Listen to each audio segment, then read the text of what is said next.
மதுரை முல்லை நகரில் வசித்து வரும் மக்களின் வீடுகளை இடித்து வலுக்கட்டாயமாக வெளியேற்றும் முடிவை தமிழ்நாடு அரசு கைவிட வேண்டும் என நாம் தமிழர் கட்சி ஒருங்கிணைப்பாளர் சீமான் அவர்கள் அறிக்கையில் குறிப்பிட்டுள்ளார்.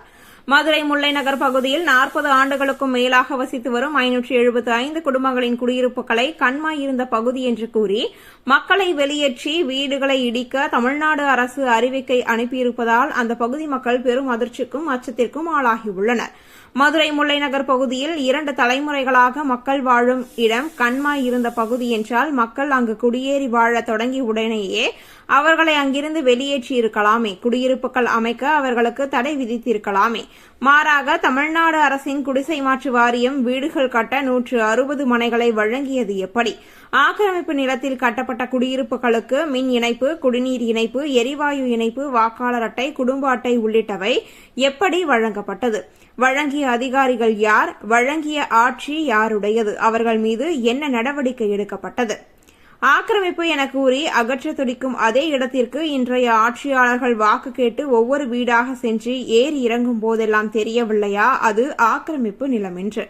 மதுரை மாநகரில் வென்ற திமுக கூட்டணியை சார்ந்த தற்பொழுது சட்டமன்ற நாடாளுமன்ற உறுப்பினர்கள், அமைச்சர்கள், மாநகர தந்தை ஆகியோர் தேர்தலில் நின்றபொழுது ஆக்கிரமிப்பாக தெரியாத வீடுகள் மக்களை ஏமாற்றி வென்ற பிறகு ஆக்கிரமிப்பாக தெரிவது எப்படி? ஆக்கிரமிப்பென்றால் ஏழைகளின் குடிசை வீடுகளும் எளிய மக்களின் கூரை வீடுகளும் மட்டுமே ஆட்சியாளர்களுக்கு நினைவுக்கு வருவதே? ஏன் அவைகள் மட்டும் கண்ணை உறுத்துகிறது?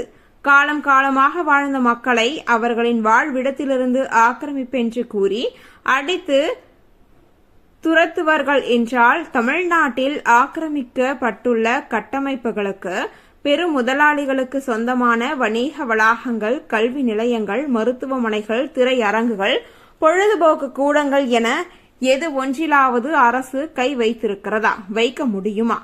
மதுரை மாநகரின் பல அரசு கட்டிடங்கள் நீர்நிலை ஆக்கிரமிப்புகள்தான்.